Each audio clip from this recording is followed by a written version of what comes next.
Assalamualaikum. Wa alaikum salam. What's happening, brother? Alhamdulillah. We are live, brother. We are live. What's happening? Alhamdulillah. Smile. Oh, give me a smile. Brother. What's happening? You stressed? No, so I came here nice and early thinking, yeah, I'm sure this week I'm gonna be early. And when I got here, I couldn't find parking the whole time. Now I'm vexed again because I was late because it wasn't my fault. Yeah. The system, brother. The system. So No what's problem. happening, man? Alhamdulillah, Jay, inshallah. Okay. How's your week been? Let's dive straight in. Let me just get rid of these things here. 1 second. Just switch this to AirPods. Can you hear me still? Yep. Sounding good, Yeah, mashallah. cool. Let's go. Week's been good, brother. Week's been good. Week's been good. We just finished the car this week in our fifth class. I mean, Okay, the fiqh moving forward. class. Yeah, one more week You on left. schedule? If it's finished on time, I mean, how long you got left? Or you just going at your own pace One kind of more. thing? No, one more week left. One more week left. So this next week is the final week, and then Okay. we'll finish all the ibadat, the tahara, salah, zakah, fasting, Yes. zakah, So you're on top fasting. of you're on the topic of zakat now. We just finished it yesterday. Just finished. Yeah, Um and that's a good might call it segue because we are going to talk about the plunder of the economy. we had this MashaAllah. topic I mentioned, the zakat of huli, zakat of jewelry. That's a classic one. Yes. But yeah, we Um talked um, Monday on the plunder. You're saying, yeah, because we're speaking about the fact that right now people are crying out because of the cost of living, and then issue the fact that people on the top are making ever increasing profits, hmm yet the people on the ground, the working class, are suffering. So there's a bit of a like the money's being sucked out the economy and going up. This thing of trickle down economics that you yeah, know these rich people make money and the money will generate. It's not happening. yeah. And then when you factor in the issue of zakat, is that a solution? That's the solution for economic, you might say, justice? hmm How can we kind of discuss those points? And then obviously we've got to bring Bitcoin into this talk. We've got to bring that in. Um, my first point is, I mean, another thing is that we spoke about economics. We spoke about technology being a tool. Now we will think the Mhm. fact that we have, internet, computers, IT, that things are supposed to be made quicker, easier, um, but then that should equal things being cheaper.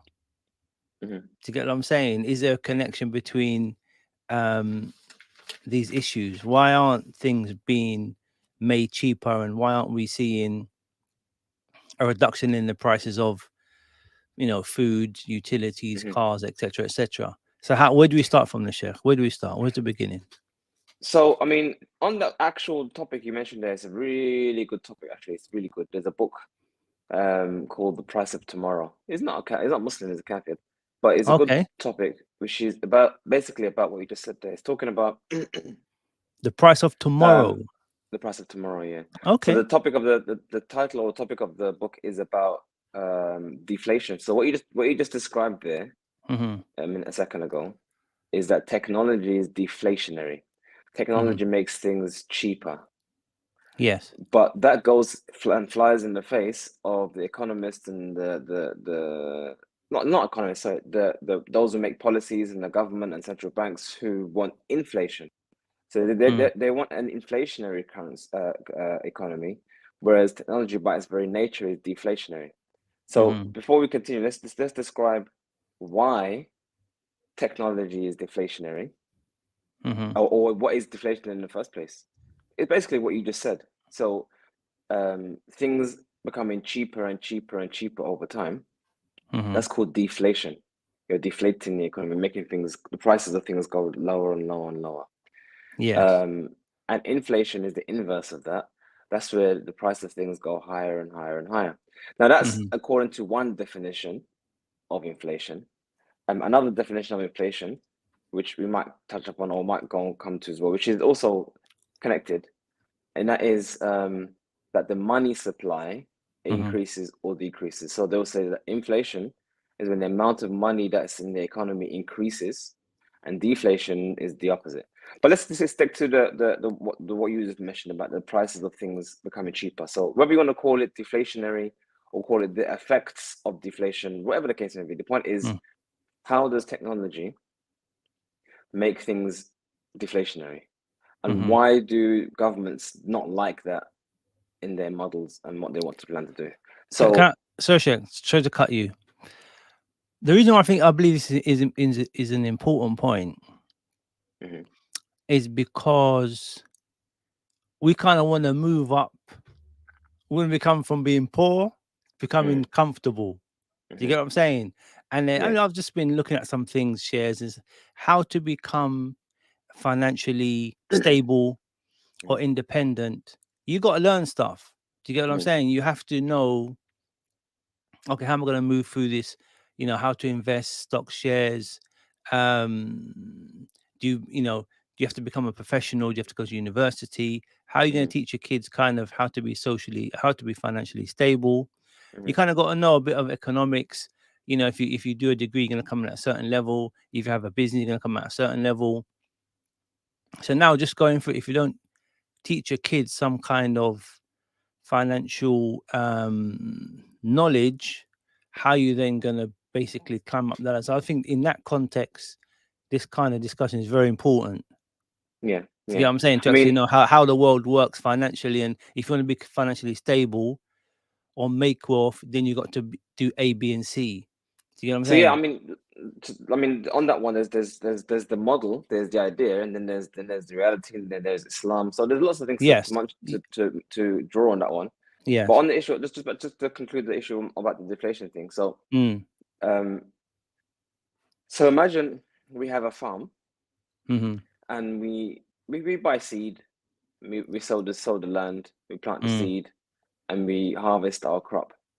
And we've been doing this for generations. We've been doing this for years now. I mean, decades, centuries even. Mm. And we pretty much have learned through the knowledge passed down generation after generation how much the land can produce. And pretty much everyone knows how much land can produce. And, if the weather's good and whatnot, then we kind of have an idea of things happening. But then what happens with technology? Technology basically allows us to achieve more with with the knowledge that we have. So, for Mm. example, rather than just putting a seed in the soil with my hand, let me think. I mean, by the way, technology doesn't have to have electricity. By the way, so let's Yes. Yeah. say Yeah. I'm a farmer. I'm like, wait, why am I plowing this soil by hand when I can put this rig onto a cow, let the cow just walk, and the cow would plow the farm for me. And then once Yes. the cow has done that work, I can just easily drop the seed in the ground and Yeah. get my son to cover it over, and I can do my work in half the time. Mm. So because I can do the work in half the time, that means the amount of work I can do has just doubled. I can now Yeah. actually do more of the field and actually produce more yield. Yes. And therefore, because I've now brought more supply onto the market, I've brought more crops, more seed onto the market. Um, Based on economics, when you increase the supply and the demand remains the same, the price comes down. Mm. And then all of a sudden, the yield, maybe we discover about the virtues of pneumonia. Not pneumonia, ammonia, where I Mm. can just use that as a fertilizer to get more yield out of the ground. So therefore, I've now tripled the amount of yield I get from the ground, which again allows me to feed more people, allows the food to become even cheaper. And that's effectively every time we have a breakthrough in technology, every time we find newer ways and easier ways to do things, 'cause that's essentially what technology is about. Why would you Yeah. shift from what you're currently doing to something else Mm-hmm. unless it brings efficiency? It brings it allows you to do more quicker. Even Mm. right now, we're using technology right now. Yes. I'm using my computer. You're using your computer. You're in your place. I'm in my place. You even got your background blurred, change something else. I unfortunately haven't done that. But I'm saying we've Yeah. actually, if you think about it, if you Mm. actually just look at what just happened here, we've just removed a whole heap of work from inviting me down to a studio, having that whole setup and the lights and the cameraman and whatnot. We just got two devices and we're doing the podcast, and we've shaved off hours of the Yes. process. And with cost That's as well. efficiency. That's Yes. Yeah. efficiency. So generally, over time, things will always become cheaper and cheaper and cheaper. That's the nature of things. Things become cheaper. And the thing is, we probably don't hard sometimes don't even realize it. Like, for example, we might see things like, wait, Mario, you're saying things get cheaper, but as far as I remember, when the iPhone first dropped, it was like £500 for the iPhone. Now you're looking at £1,500 for the iPhone, so that doesn't look like any deflation. Yes. But if you actually, this is where we start now coming to the clash between the inflation and the inflationary nature of technology and the inflationary desire of government and policymakers and the rest of it. Yes. If I was to make the iPhone 4 that was made in 2009 today, it would be a fraction of the cost it would be back in those days. It's don't compare a newer iPhone to an older iPhone. Compare how much it costs to make the same iPhone back then today. Yes. It'll be a whole lot cheaper. So Okay. it is actually deflationary. One And you can second. see that even with televisions. Televisions over time. First, you had the old massive TVs back in the 80s and the 90s, and now we've got the plasma, and then we've got the LED and whatnot. And we think, wait, TV prices are not getting cheaper, but they actually are. It's just that the technology, just that they're adding more features to try and add more value and to try and keep the prices as they are. So things do get cheaper over time, and in theory, based on what you just said there, we should be able to afford more and more things. But then we have the economy and the government, and I guess people as well, who don't want to do that. Let me just cut you there, Sheikh. Let me just cut you there. So the manufacturing cost and the manufacturing how they obviously they're always trying to improve and cut costs, and obviously now, for example, they're not sending out the phone with the charger now, but they're still charging you the same money for the phone, so they're reducing their costs. That reduction of cost should mean, well, it's up to them, that the phone should be cheaper.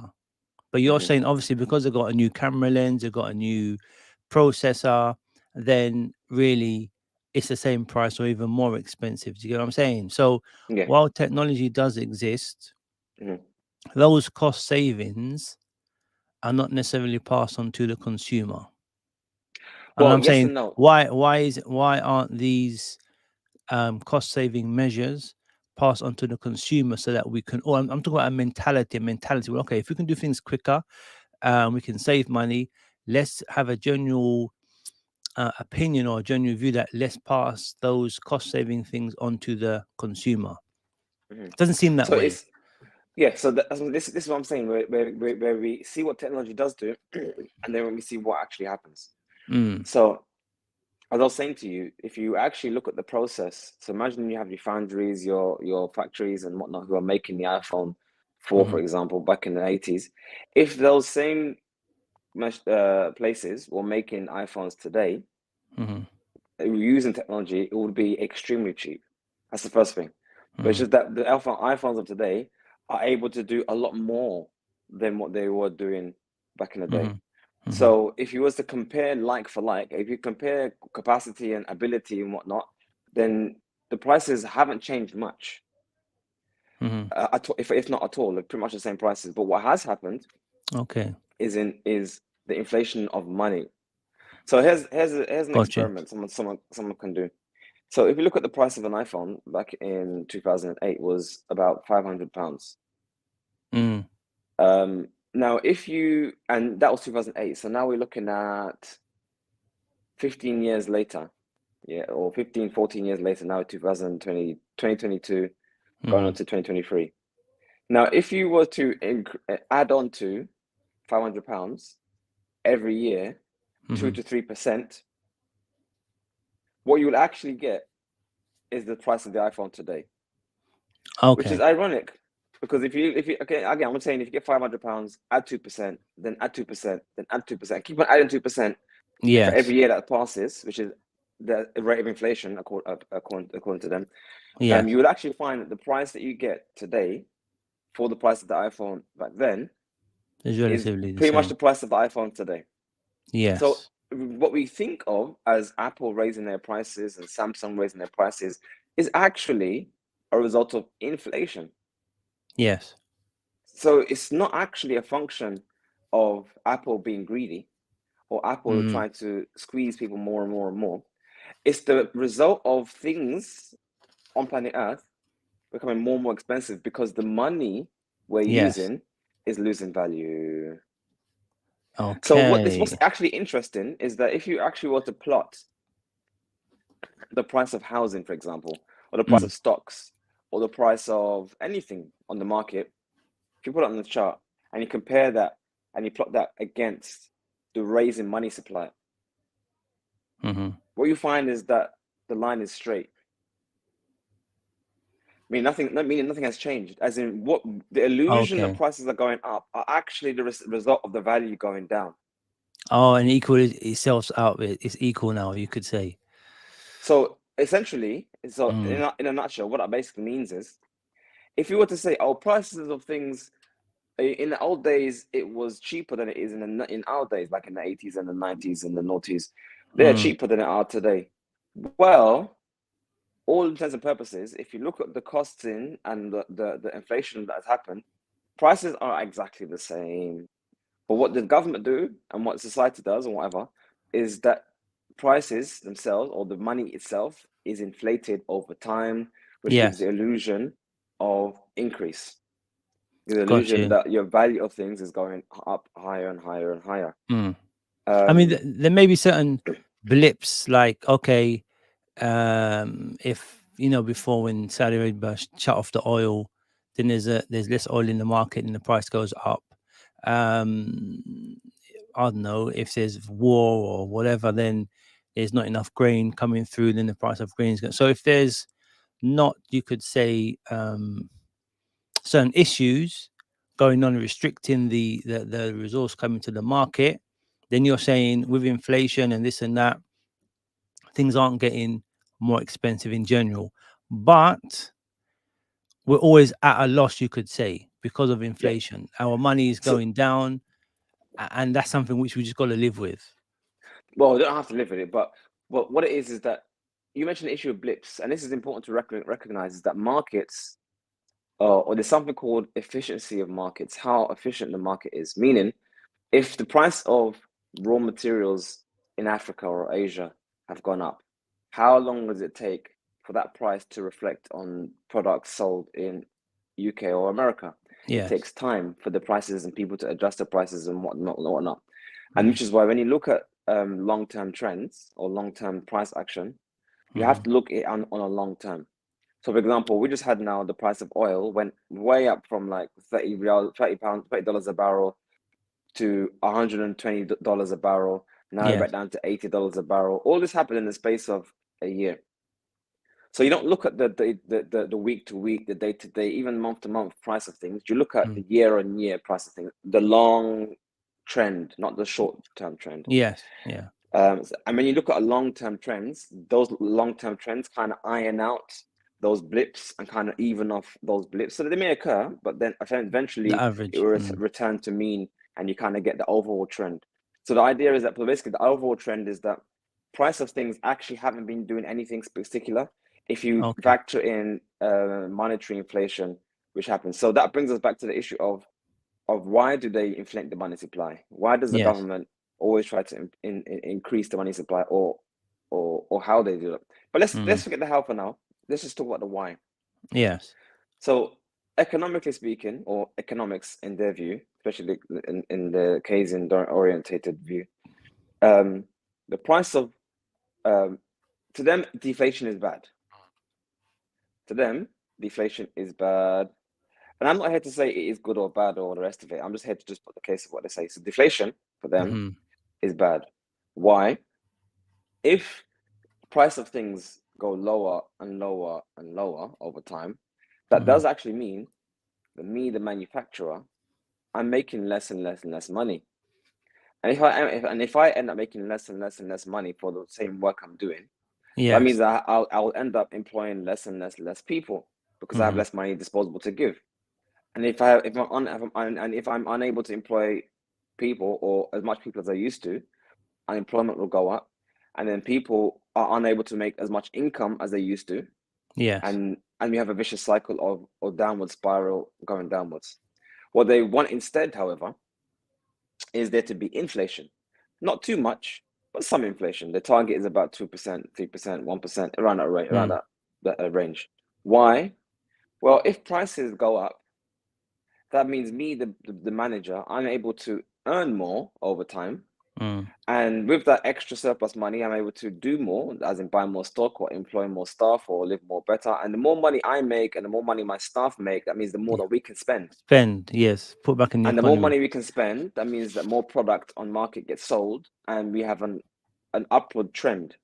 So essentially, that's the reason why you have this constant battle between a deflationary faction or factor of technology and the inflationary demands of the people of power.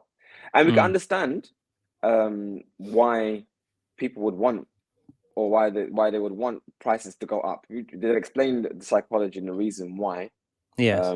things should go up. But what happens is, and now going back to what you kind of touched upon, is that if wages don't go up as quick as the inflation does, what ends up happening is that we, the guys on the ground, find it more and more difficult to buy the things we could buy.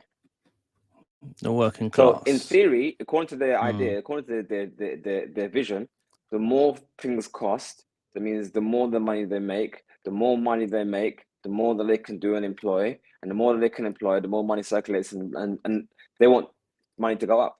Yes. But in reality, what happens is more things become more and more expensive.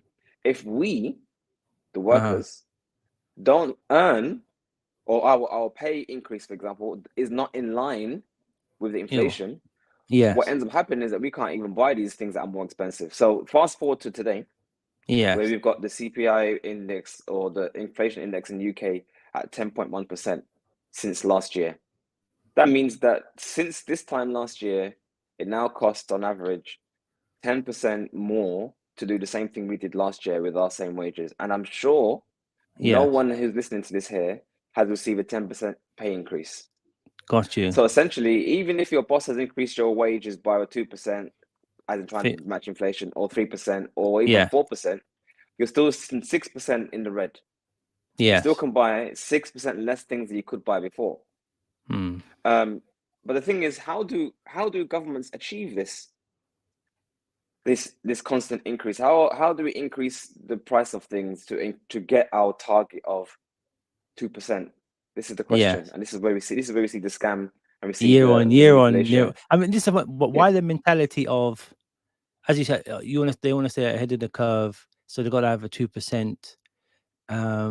Why is it like, for example, companies, they must always see a profit? Like, for example, if they made, I don't know, 2 billion, next year they want to make 2.5 billion, then 3 billion, but it's only a certain amount of money in the economy. Why can't you just chill on 2 billion profit a There year? isn't Do you get what I'm a saying? certain Like, amount of, no, because that's the assumption, which is false. There isn't a certain amount of money in the economy. And this is where we come to that next part.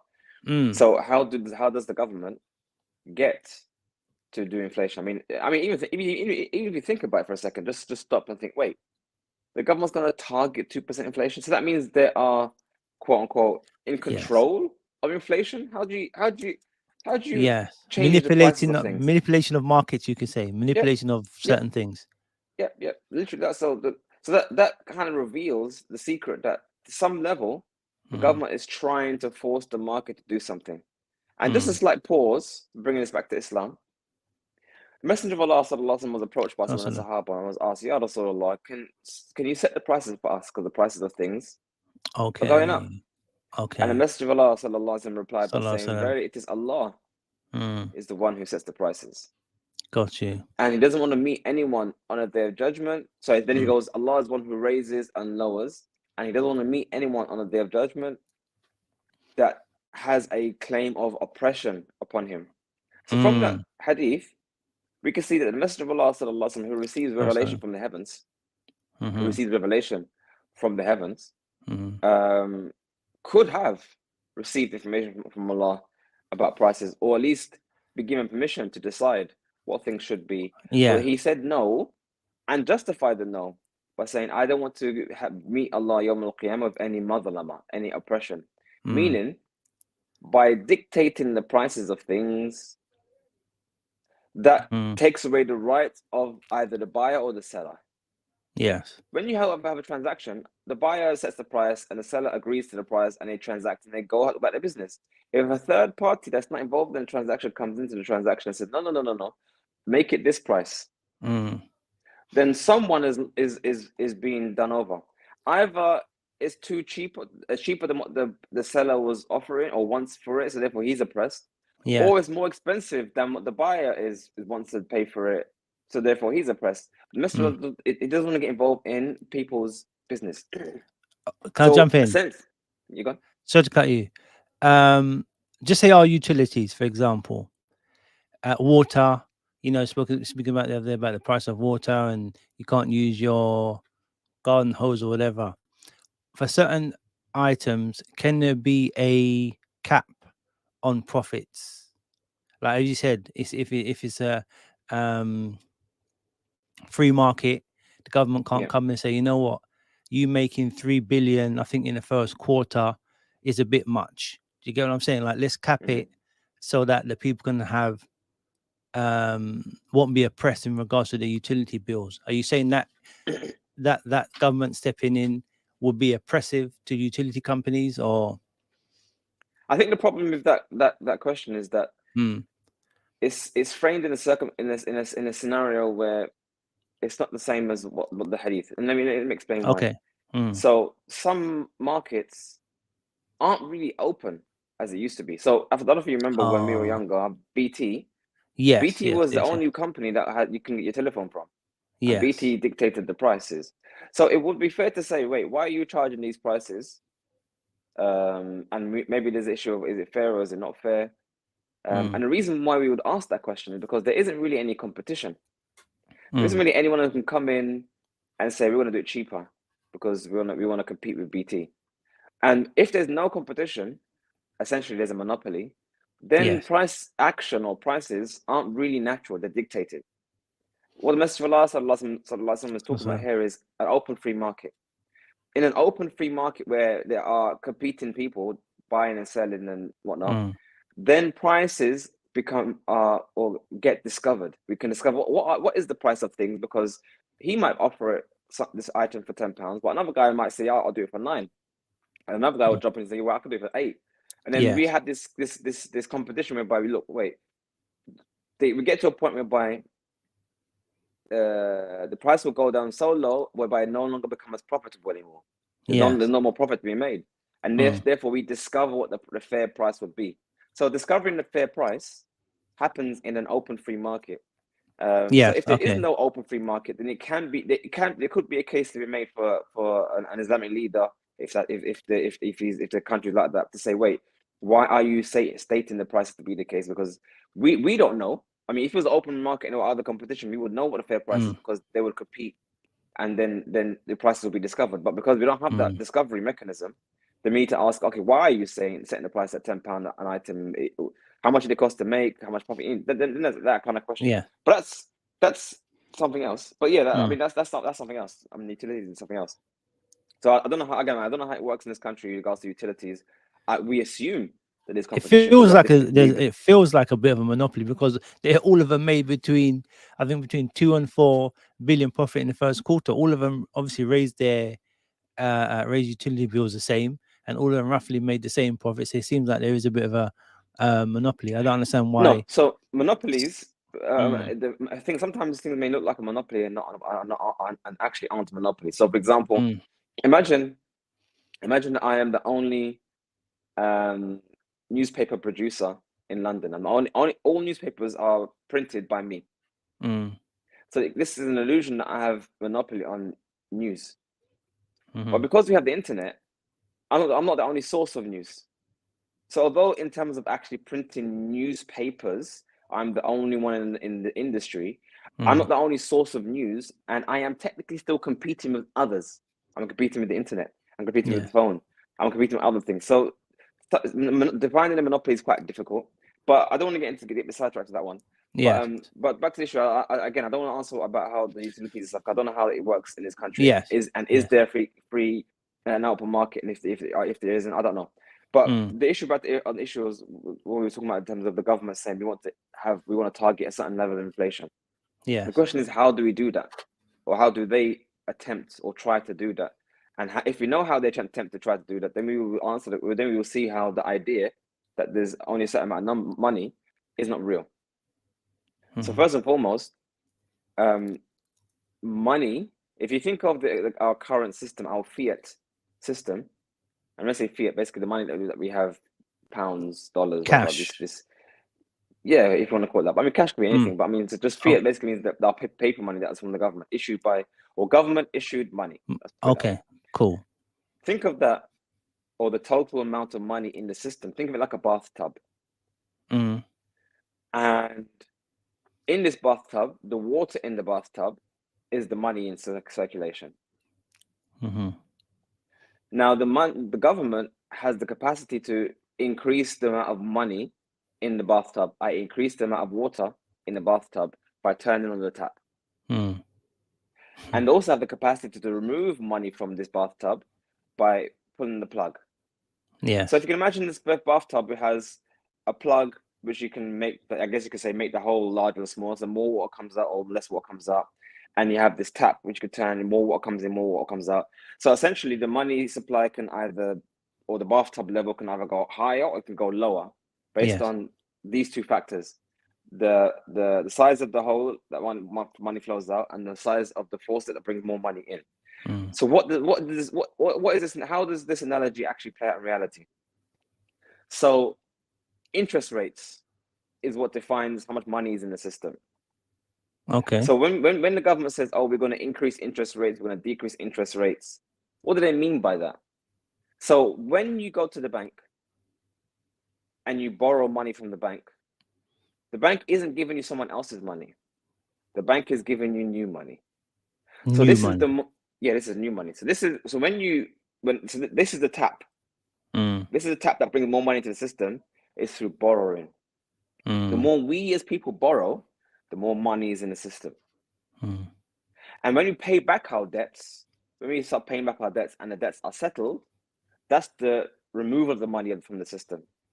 So let's just imagine I'm a bank, yeah, and I've got no money, because that's a bank, so banks have no money. So I'm a bank, I have no money. And you, Ismail, come to me and say, brother, can I borrow some money from you? You would think, well, how can Mario give you money because he has no money? That's the logic. But that's not how the system works. I will say to you, yeah, sure, here you go. And I'll issue you £100. And you'd be saying, but wait, where'd you get that money from? Well, because I'm a bank. I have license from the government to print money. Gotcha. I can issue you new money as long as I do double accounting. Meaning, on your bank balance, you have £100, but on my bank balance as the bank, I now have an asset which balances that money off. So I've given you 100, but on my balance sheet, I have, this guy owes me 100. If you pay back that money, your 100 plus your plus 100 plus my minus 100, that's net zero, isn't it? So it's actually still true.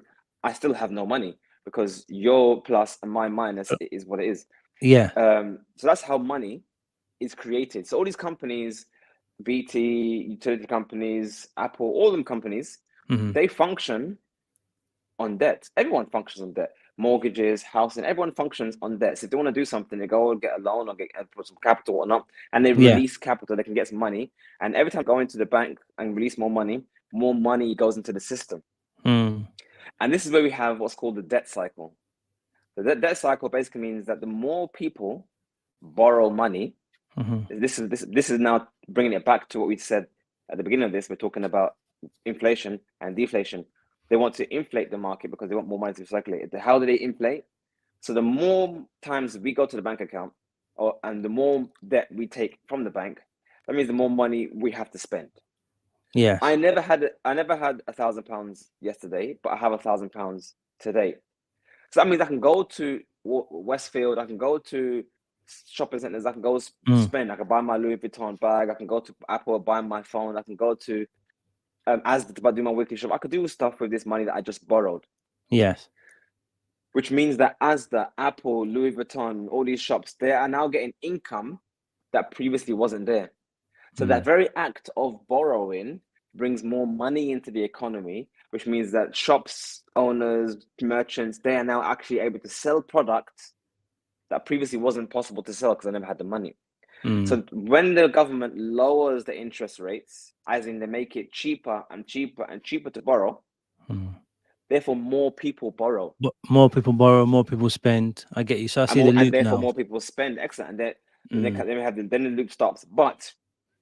And this is why, again, this is quite interesting if you think about it. If you just think about these things, we overlook us. When I was young, I remember you can get interest from a bank, like maybe like 5%, 6%, 8%. There was like there was actually a thing, put money in the bank and get interest. Okay. These Yeah. days, interest rates or you might get from your bank is in the 0% or maybe in 1%. It's like really low. Why? Because over time they've been lowering and lowering the interest rates to get more and more people to more buy them and to turn the economy. Yes.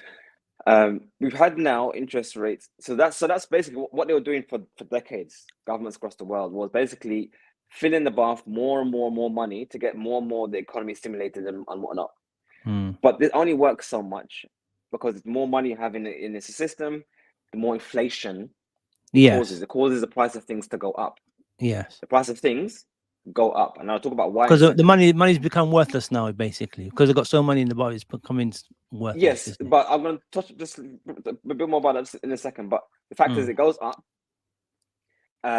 So now what's happening now is that now we're seeing 10% inflation. Canada had something like 8% inflation. Australia is like I think 6% inflation. America's 8%. Everyone's inflation rates are going through the roof. So what did they do to try and combat the inflation, to try and bring the inflation down? They're now raising their rates. They're raising the interest rates, i.e. making it more difficult to borrow. So they make it more and more difficult. I can't go to the bank anymore and borrow more money because if I do that, my payments are going to be a lot more than it used to be. Yes. And maybe my income isn't as much as it used to be, or I can't make as much money as it used to be because people are buying less. So I'm making less money. So I'm unable to borrow as much as it used to be. And worse than that, people already have borrowed from before and have flexible rates. Their monthly mortgage is going up higher. Their cost of living is going up higher. All of this stuff is happening from this faucet, this tap they're turning. Now they're tightening the tap. They're reducing the money coming into the system, and more as you pay back your debts, money flows out of the system. As you reduce, as more money is borrowed, money flows into the system. So it comes down to the issue of money being borrowed. So basically, they change and adjust the inflation rate or the money supply literally by increasing the money or increasing borrowing and decreasing borrowing. But then there's a flip side, which is where the issue of suffering comes in now, which you mentioned why we find why it's so difficult to pay for things now. Because as they increase the inflation rate, increase the interest rates to try and reduce spending and reduce the economy and slow it down. They say they have these phrases, slow down the economy. What they're trying to do is bring down the prices. But then there's a knock-on effect. I bought a house on mortgage, and this was the rate at the time, and I could afford that. Yes. Now the interest rates have gone up higher. My monthly mortgage payments are going higher as well because I have to pay back more money. And the last thing I'm going to do is lose my house. So what I will do is I'll cut back on other things. I'll stop paying for madrasa. I'll stop paying for my BJJ classes. I'll stop paying for my gym subscription. So now us on the ground start realizing, wait, I'm not making this money anymore. Where are my customers going? Why am I struggling to make the income? Because people are spending less because they have less disposable cash. People have debt to their eyeballs and they need to keep up with the payments. And worse than that, some people lose their houses because they literally can't keep up with the payments and the rest of it.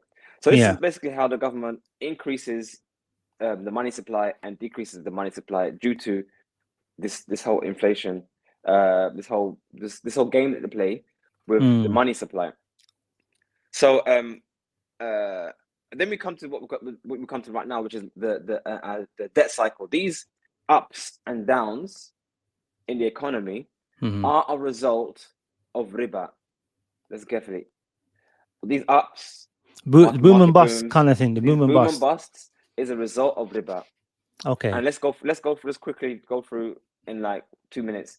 why we have this boom. I'm just going to go through the cycle. Yes. The interest rates are reduced. More people go to the banks and borrow money. Yeah. More money comes into the system. People One second. spend more money. The point is that when interest rates are reduced, people say it's cheap money. I need to get this money for what? To buy a new car, new house, Not necessarily. or It could be is it business. for essentials? Okay, It could okay, be it could business. be for It could be business. business. Whatever it is. It could be Yeah. business. It could be personal spending. It could be just essential spending. The point is, it's cheaper to Yes. borrow. Those who need to borrow Will will borrow. borrow anyway. Yes. As long as they can afford, they need to borrow. But the point is, if you have lower interest rates, if it's cheaper to borrow, those who probably don't need to borrow, not necessarily to borrow, will still do it. Yes. Yeah. For Because investments or it's cheap making to do more it. money. And Yeah. on top of that, because we have a culture, we have a society and a culture of borrowing, meaning that the more you borrow, the more you can actually do. People actually have money. I mean, look at Apple as an example. Apple has tons of money Cash. Yeah. in cash available. So why do they still take out loans? Mm. Because it's more efficient taking out loans. The government encourages you to take out loans. The government does. It's not just interest rates that the government encourages you to borrow. They do other things. So, for example, one of the things that they do to encourage borrowing is, for example, if you borrowed money. So let's listen to the scenario. I have a business, and in my business, I make about 20K a year. So if I make 20K a year profit, I pay taxes on the 8K. So obviously 12K is not taxable, and 8K I pay taxes on. Cool. But rather than doing that, how about if I borrow some money from the bank, and I can use the interest payments that I have to pay the bank to offset my income. So I'm making a lot more money, but I can use the money that I've borrowed to make my taxes less. Okay. So I'm actually encouraged, rather than use capital I have or get investment, You're borrow from encouraged the to bank. borrow more. Yes. To borrow more from the bank. And essentially, you can do this in perpetuity. You can just have, I mean, some companies have sub companies. And basically, what they do is that one per company borrows from the bank, and then they lend to themselves and another company, all as a little tax loophole thing to pay less taxes. Pay less taxes. Through borrowing. Some people actually have some people are millionaires, but they pay no taxes. And we hear this all the time. Why do millionaires not pay taxes? Because they function on riba. They get their assets, they borrow against their assets, and they live off of the money they borrowed. So they don't have a mansion that's worth 20,000, 50,000, 100,000. But yet they go to the bank, they borrow more money from the bank, they use the house as collateral for the money they borrow. Then they go and spend all this money they want to spend on yacht, on this and the other. And all this spending they're doing is tax-free, by the way, because this is borrowed money. It's not income for profits. It's borrowed money. And then when it comes time to pay the money that needs to be due, they just put something else on as collateral, take out another loan. So they use a new loan to pay off the old loan and just turn it over and over and over again. Yeah. I get you. I get the cycle. Yeah. If they're borrowing at a certain level, then it's cheap. I get you. It's cheaper. It's a lot cheaper. As long as the trick is, as long as your assets, like your house or whatever you're using as collateral, as long as your assets appreciates in value faster than your interest payments. Got you. You're ahead of the game. Then you can just keep on borrowing all day long, and you never have to pay taxes. And you never have to do. You can live off of borrowed money. Yes. Tax free. Things that me and you can't do because we don't have the collateral to do that. So that's why you have this gap between the rich and the poor gets larger and larger and larger, because they have the assets to play the system and we don't have the assets to play the system. But quickly, just finish up the issue of the boom and bust thing. That's a serious point, actually. That's a very serious point. So back to the issue of the boom and bust. So things get cheaper. People borrow more and more and more. More and more money comes in the system.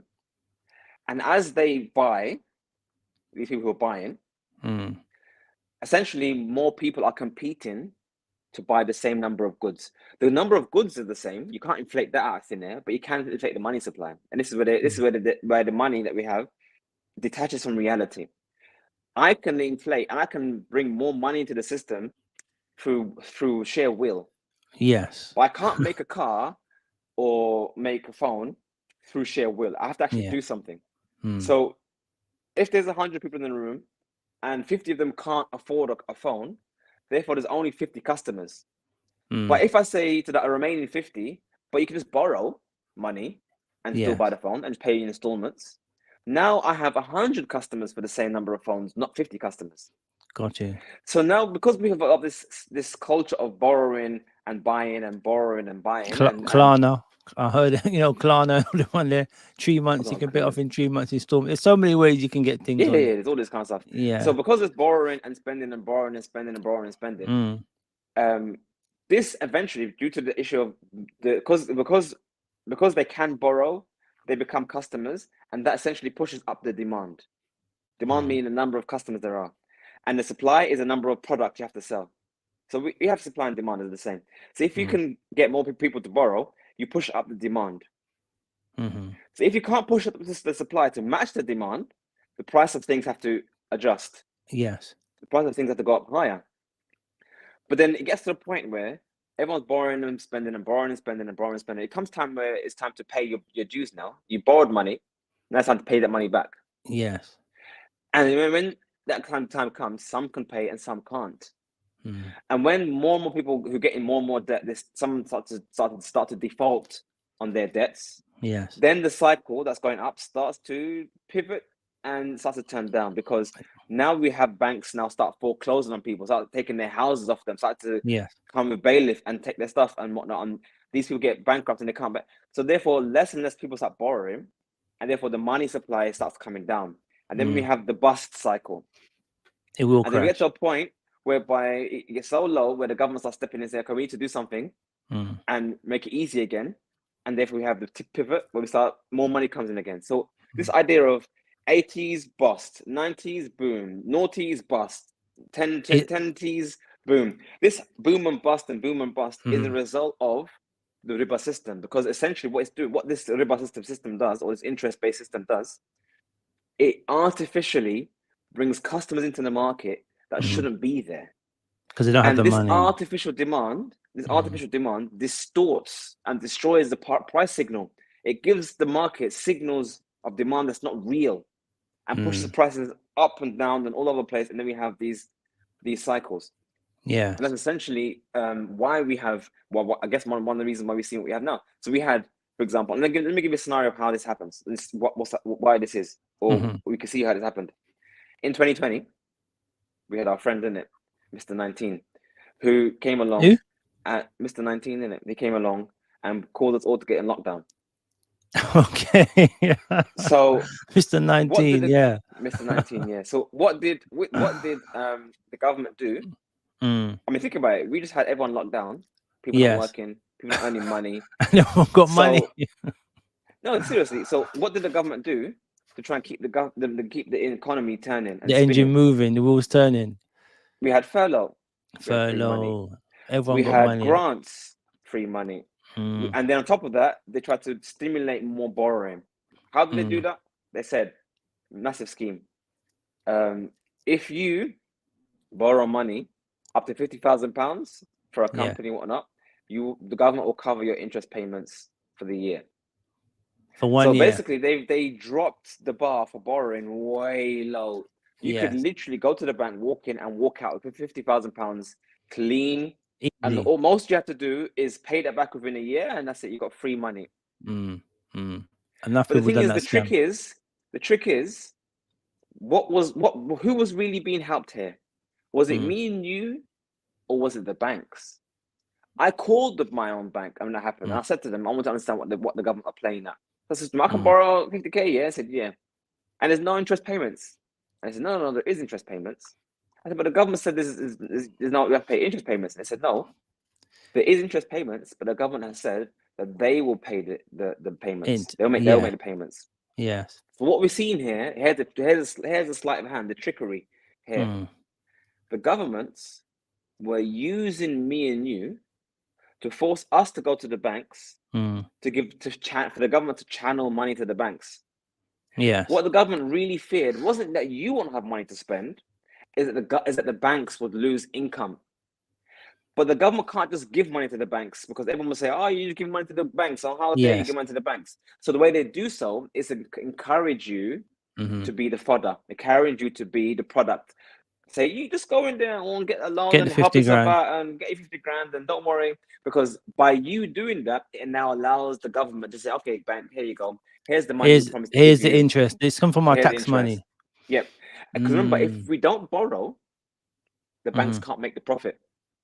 Yeah. If we don't borrow, the banks can't make the income. So all of this stuff here is a wheel that it seems to turn. And one last point here, which brings back, let's call back to the very beginning of the conversation. We are finding it more and more difficult to pay for the things we used to pay for. Yes.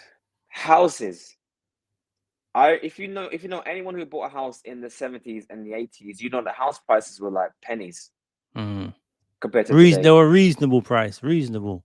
Well, 100 that's actually grand, that's a 150 very good grand. word you use right there. Reasonable. In the 60s, it was statistically speaking, a person can actually purchase a house and own it outright through Yes. mortgage, by the way, with only 3 to 4 years of their wages. Meaning, if they just saved 3 to 4 years of their normal income for a normal person, they would have enough money to buy a house. Mm. Today, you're looking at 30 years of your wages is enough to Oh, buy a wow. house. So when we Yeah. say reasonable, what does it mean to be reasonable? Meaning that how much of your working time and your lifetime will you have to spend just to acquire this one house? Don't look at the actual price. Don't look at the actual number. Because we could say it's a million or Yeah. 10 grand. Don't look at the number. The question is, how much is the house price compared to how much I'm actually earning on a monthly basis? Mm. In the past, in the 60s and maybe the early 70s, it was very close to maybe up to 5 years of your wages. If you Yes. spend all your Yeah. time, you can get a house that's all yours. But the gap between your income and the price of house is getting larger and larger and larger. Mm. So why is that, brother? I mean, Very simple. just in the context, imagine to buy a house, it's going to take you 25 years. I mean, that's just ridiculous, isn't it? I mean, Well, it's worse than that actually. Because now bricks on. they're talking about mortgages now that are spanning 40 to 50 years now. They're actually talking about releasing mortgage programs that are 40 to 50 years now. Yeah, but when you look at the bricks and the mortar and the wood and the wires and the cables, maybe the cost of it, you might say, is 50 grand to actually build the house. The cost of 50, 60 grand to build a house, 3-bedroom house. That's the cost of the materials. Okay, then double your money, triple your money. No, they want like 20x the cost of the materials. Why is that the case? Why is it that a house or a product that costs 50 grand to make, they want to charge you £500,000 or £1 million, which is just ridiculous. Yeah, so again, so drawing back to all that we just mentioned before, price signal. The price of the markets for the houses have been set by the normal functions of the market, supply and demand as it is, but it's a result of the system we just described. So let's have a look. In the 70s, in the 80s, or specifically the 80s actually, especially in the UK with Thatcher and whatnot, basically they opened up credit. They opened up borrowing. Yes. And like I said to you before, if you allow people to borrow and make it easy people to borrow through interest and whatnot, you now make people who weren't customers now customers. Yes. So because there's now more people who are customers, that would increase the demand for the same supply of houses. Remember, buying houses, there hasn't been a massive boost in the supply of houses, just houses that we have. And even there's actually been a shortfall in terms of the production of houses. So the demand Yes. is increasing because the mortgage is increasing, all these systems, all these schemes and policies and whatnot to allow more homeowners and blah blah blah. This essentially slowly pushes the price of houses higher and higher and higher and higher and higher because these people are competing more and more for mortgages. Yes. So now we've got to the stage whereby back in the day, I could live in my mum's house for 4 years, save up all my income and move out and buy a house outright. Yes. Now I can't do that because I've been priced out of the market by those who could just get a loan. So in my day, when I was in the 60s, I could go to a homeowner and say, can I buy this house for 10 grand? And he'd be like, how about 15? He'd be like, nah, I got 10 grand. So this homeowner has a choice. I can give this house to this guy for 10 grand or find someone to pay my 15. But because people don't have the idea, the borrowing facilities weren't so easy and the rest of it, Yeah. They take the 10 grand. there was no one who was taking 15 grand. So they took the 10 grand. Now I could say half a million or 3/4 of a million. And if you say I can't afford that, they will just say to you, well, get a mortgage. Mm. So you see how the price has been distorted. And let's just test it. Let's just mentally test the theory. Let's mentally test the theory. What do you reckon would happen to the price of homes if the government came out today and said, we're going to ban all mortgages? Those who have Mm. mortgages finish paying it off, but from now on, we're not allowing anyone to take out loans from the bank to buy a house House price would drop. because no one can afford it. No one can So afford everyone who it. has a house, who wants to sell a house, will now have to find people who have the capital to sell the house. So it won't drop immediately. It might take time, or Yes. maybe might be immediate. I don't know. That's never happened before. But basically, what would happen is the prices of houses will come in line with what people can actually afford. Yes. What the actual normal people can actually afford, it will start coming in line. But the moment you open a line of credit and bring people into the fray that can't normally pay for it, then the prices will go up. Same thing with Yeah. iPhones, by the way. That's another one. Same thing with iPhones. Check this out. 5 iPhones used to be 500 quid. Yes. Now, iPhone 13 Max Pro, fully maxed out, is 1,500. How do we get from there to there? And how can Apple even do that? I mean, how does that even make sense? Apple has a whole scheme, a whole program. You can Yeah. just pay for iPhone in monthly installments. You don't have to Yeah. pay the high for iPhone in one go. As long as you have £20 or £50 or whatever a month, you can still have this £1,500 phone Yeah. in 24-month installments. So now me, Mr. Miskeen, who can't afford £1,500 for You an got iPhone, you got the latest now I got the thing, iPhone. Now I get the latest bling bling bling, and all I have to do is keep up with the payments. and you're not getting no charger with that as well. Yeah. So It's you see so my point. bad. So if people are in a nutshell, what I want people to learn from all this long discussion. It was a bit of a long discussion, Yeah. and I do apologize if anything I said was a bit intense. But the nutshell, or what I want people to take from this discussion, is the impact of one of the greatest sins or major sins of Islam: interest, riba. Riba destroys economies. Riba destroys societies. It's not surprising that the Messenger of Allah sallallahu alaihi wasallam So, said that the riba is of many levels, multiple different levels, and the lowest level is like sleeping with your mother. That's the lowest level of interest because of the impact and the harm and damage that the riba causes to everyone involved, not just the one who's borrowing. This is the key part here. People think that the interest only really harms the borrower because he has to pay back more than he borrowed. And he gets into the debt cycle and the loan shark comes and breaks his legs. No, it's actually worse than that. Every time someone borrows on interest, he brings more money into the system, and it ends up affecting us. And to make it even worse, the interest of today is worse than the interest of the past. During the time of the Messenger of Allah, if I went to a loan shark and said, can I borrow 10 pieces of silver or 10 pieces of gold, he could only do that by giving you his gold. So the money supply hasn't actually increased. yes. It's still the same money supply in the system. It's just that now he can't use that money and you can use the money. So that's the difference. Whereas today, I can walk into a bank and get money, and they give me new, fresh money that didn't exist. Just They're come out the air. not taking my man's money from over here or my man's money over there. They're giving you freshly printed new money that didn't exist before that, which not only advantages the banks that they can make money out of thin air, but also they distort the money supply by increasing the money supply. And in case anyone comes in the comment section and tries to say, "Oh, brother, you don't understand banking," I'm fully aware that banks have, you can self-imposed limitations, but they have to have a double accounting where if they give you a loan, they have to have something, an asset on the balance sheet to balance it. I understand all of that, but the point Yes. still is that banks are able to give money that is not physically in their banks. That's why it's called fractional reserve banking. They can, as long as they have a fraction of what they're lending out, then they're good. That's I what's called presume that fractional reserve fraction is banking. getting smaller and smaller and smaller. Well, Or is due it set? to Mr. 19, I think either a certain state or in America as a whole, they actually, as an emergency, reduced that fraction down to zero, meaning that banks didn't actually have to have any reserves whatsoever to issue a loan. Wow. That was an emergency measure to allow banks to push more money out. Remember that the way the government continuously tries to feed or fix the problems is by pushing more money out there. How do you fix poverty? Push more money out there. How do you fix depression and recession? Get more money into the hands of people so they can spend more. That's their solution always. And the way they do so is through interest.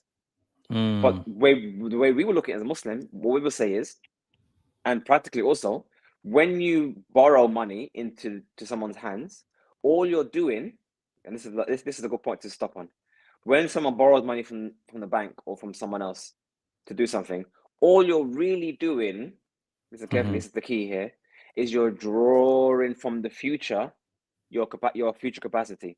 I mean, you're gonna be working 9 to 5 and earn your income into the future, 5 years, 10 years, 20 years in the future. When you borrow money to pay it back, what you're really doing is you're taking your income from the future and you bring it to today.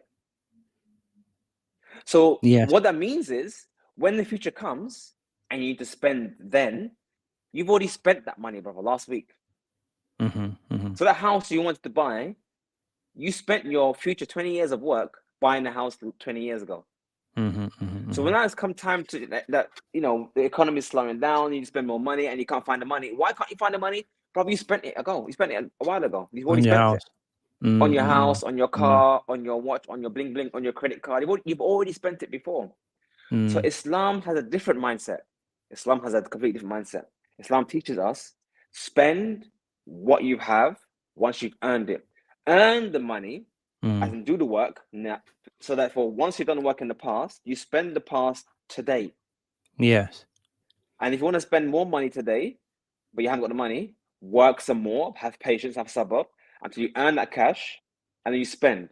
So essentially, a Muslim should be a person who is the strongest in the economy, meaning he has no liabilities, he has no debts. Yes. What he has today, he can say, look, how much do you own? I own this. That's what he does. If he needs to spend, that's what he spends on. He works and then he brings forward the past and he spends. Whereas the person who takes that debt, he has to work. He becomes now a slave because he has to work to pay off tomorrow. Yes. Would that, alhamdulillah, that's the haqq, like you live according to your means. Would there be I'm just thinking of on a wider scale, like, okay, we live according to our means. Like, would that necessarily mean Muslims ain't buying no new cars?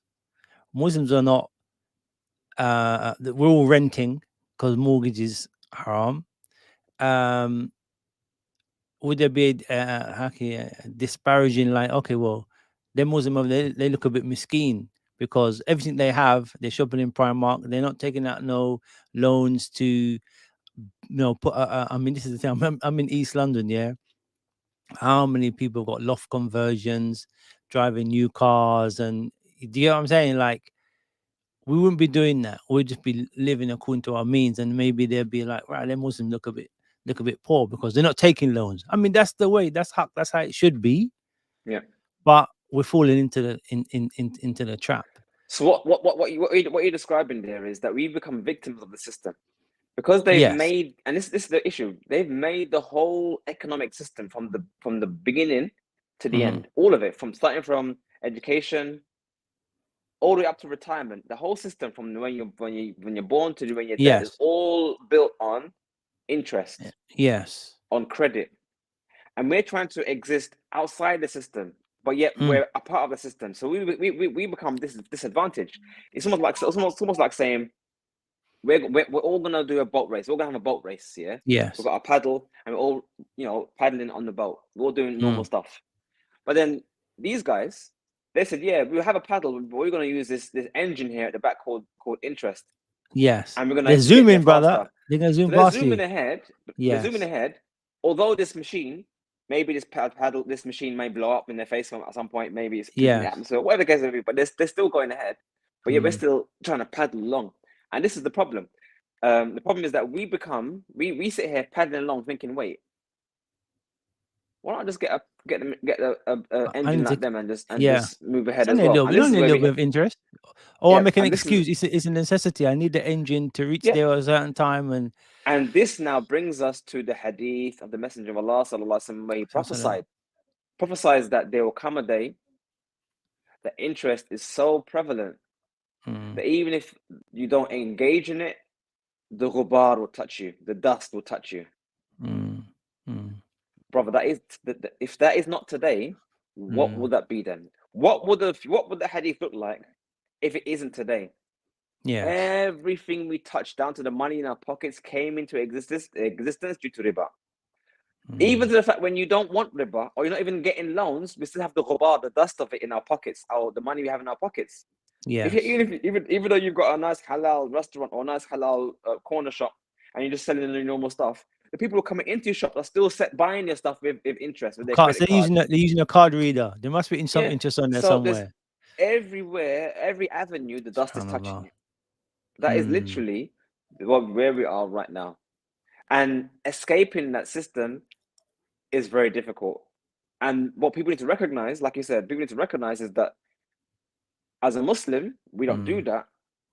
And it may be the case, people have to internalize this in their heart. It may be the case that it's just you have to be disadvantaged. Maybe you won't get what you want. Maybe Mr. Jones can get what he wants, we can't get what we want because we don't do that. It's possible that we will just be disadvantaged in that system. It doesn't mean that because everyone does it, we are now allowed to do it. No, it's just the fact that we have to just deal with it. I mean, imagine it's like saying we're still on iPhone 4. Man's got his iPhone 30. Man can't live with that, brother. You know what I'm saying? Well, at the end of the day, we Muslims live within our means. We need to fear Allah, and we brother. accept Allah's qadr. So, I mean, yes, we've kind of gone over the time for now to go into alternatives, but I think this is it was a good session to discuss the whys. Why are things going higher? Why is it so difficult to get a house? Why is it difficult to think? Why are our wages not going higher? As in, we have things going more and more expensive, but our wages are not matching that. These are the things. I think, mashallah, you summarized it well. We understand how the system is at play, how it works, and how it then puts us into that. We now need to we make it like a burden or it's essential to get a loan, to get a house, to get a car, to get a phone, to buy clothes, because we want to keep up with everybody else. Well, it's not even that really. I think that's a lot of the people, because if you see next door the Joneses or even the Abdullahs or the Khans or the whoever. Right, my man's got a new car, you know. Well, my man's put an extension on. My man's got double glazing. I've got to catch up with him. Well, we ain't got the money. Okay, well, it's an essential. We need to keep our property up to scratch. Or no, what I mean by it's not necessarily like that. I mean by the fact is that it may have been like that initially, but like I said, because riba is so infectious as a disease, it's now even infecting the essentials, the necessities. Even food now. I'm sure there are people who actually probably live on overdraft. I know people. Yes. They're constantly on overdraft. It's not because they want to buy the bling bling. It's because they're literally the money that comes in and the money they need to spend is literally less than that. Because remember, this is another thing as well. Why one reason why wages can't keep up with inflation or can't keep up with raising prices is because you can't fictitiously invent human demand. Not human demand. That's what I'm looking for. The wage, the labor force, meaning that the government can inflate the money supply. You can only make certain amount, but you can't inflate the people who are working and the workforce. The work, the resources, all these things are real things, material things, but the money is not real. Yes. So when you have a non-real, fake, manipulated thing that's determining the prices, and then you have a real thing in terms of the work and the labor, whatnot, which can't be manipulated. Then it has to be linked. It has to be linked. Yeah, there's no link between the two. Yeah, there's no link between the two. So that over time, our wages are just not. I mean, we just see it right now. I don't have to even convince anyone. We just see it right now. We're looking right now, as of today, as released last week, I think, or this week, the UK CPI 10.1% inflation from last year. Yeah. If anyone who's watching this podcast, if anyone has received more than 10% pay rise, put a comment in the comment section below. Give me that job. And I think that'll be empty. I don't think anyone who received a 10%. That basically means everyone has received. Listen carefully, and this is the last one. I want to stop on this one. Everyone has received a pay cut. Yeah. They don't even realize it yet. Everyone's received a pay cut and they don't even realize it. And probably they've been receiving pay cuts for years and don't realize it. They think they're paid wages. I'm getting $3,000 every month. I'm getting the same wages. I'm not being, no, every day you don't receive, your wages doesn't go up as faster than inflation, you're receiving a pay cut. Your rent is more, your food is more, your petrol is more, everything is more, and you're not getting more wages. Yes. There's And the reason for that, brother, is the increase in money supply.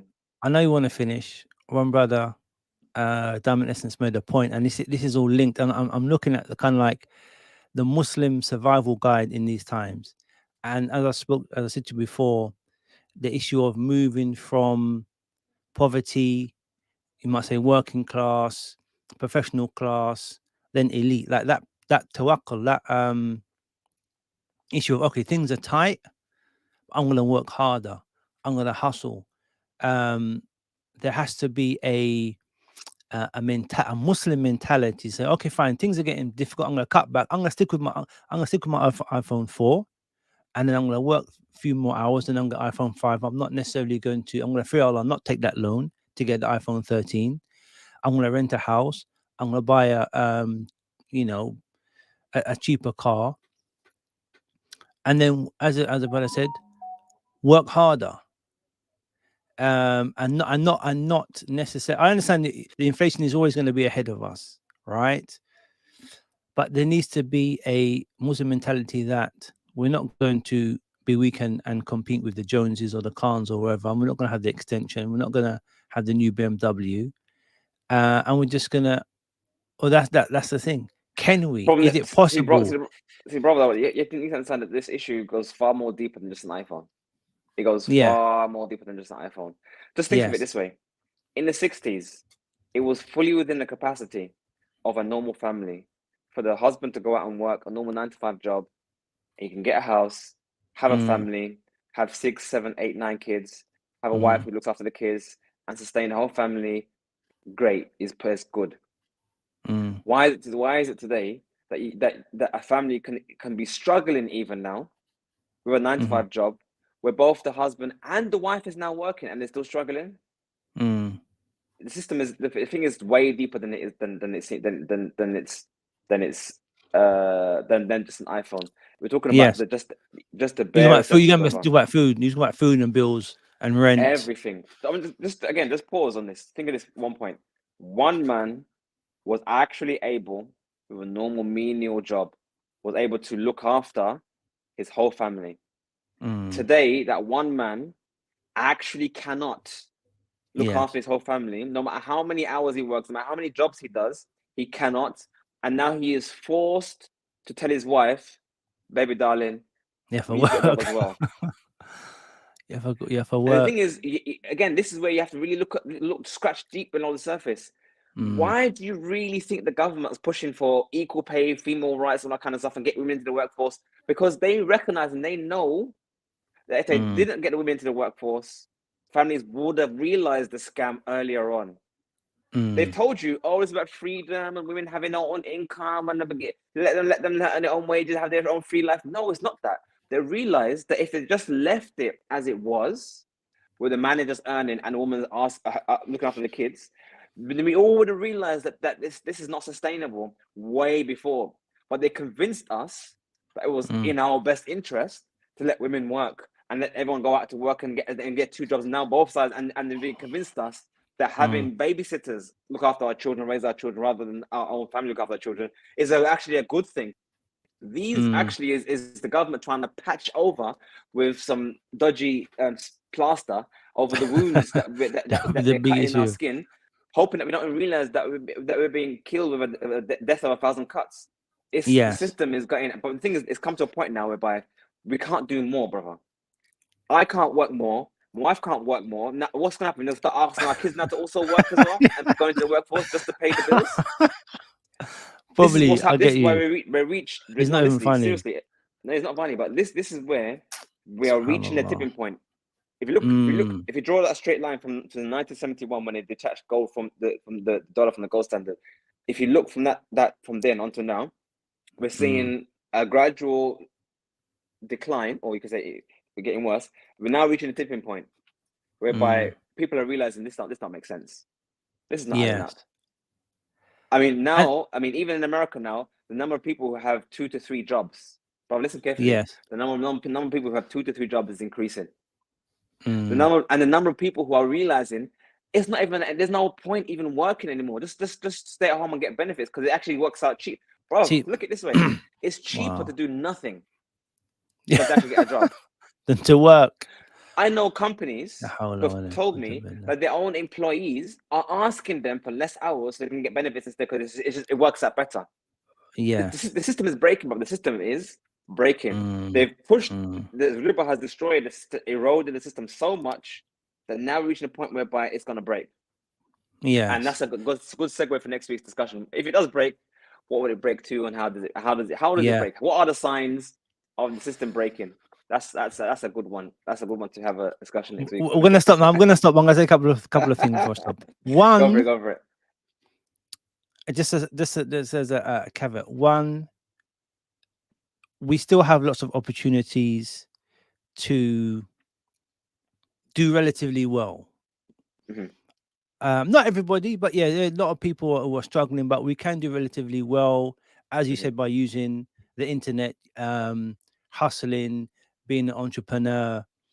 People can still improve their status, mhm, moving from poverty to working class to professional.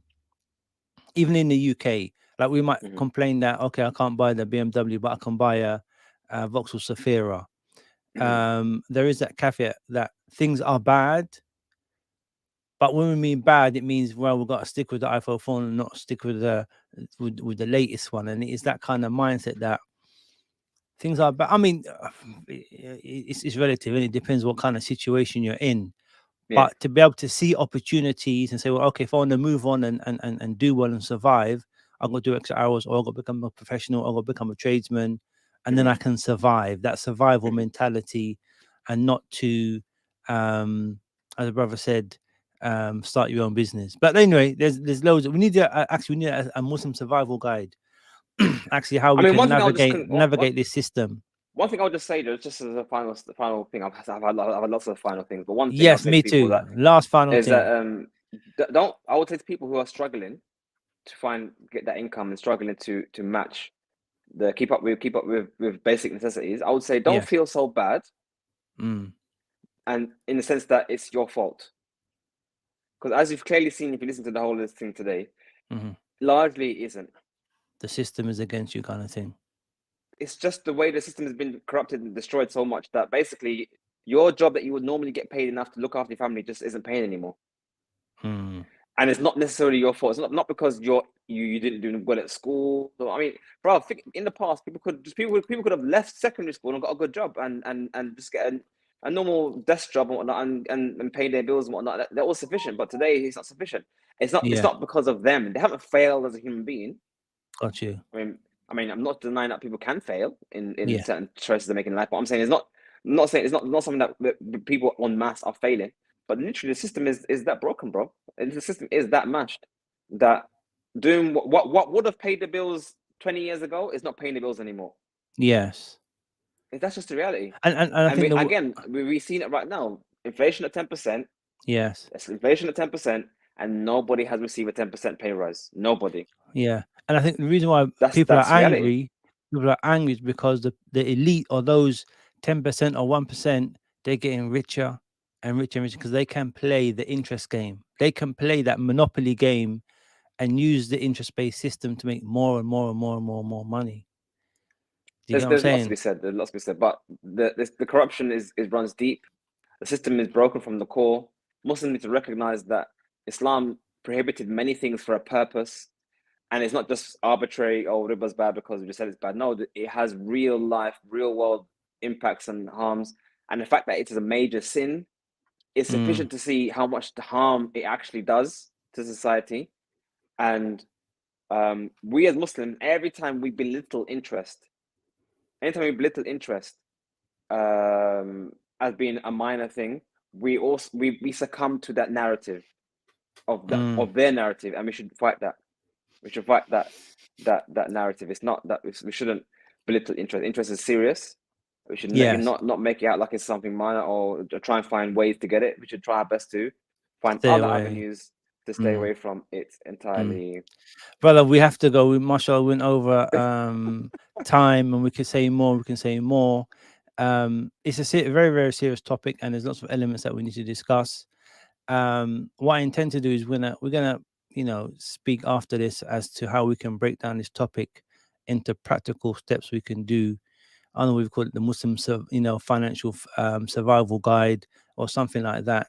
How to avoid interest, but it does take a mindset. The Muslim mindset is serious. It needs to be practical, but it's difficult in the West. So it is a bit of it's a jihad, as they say.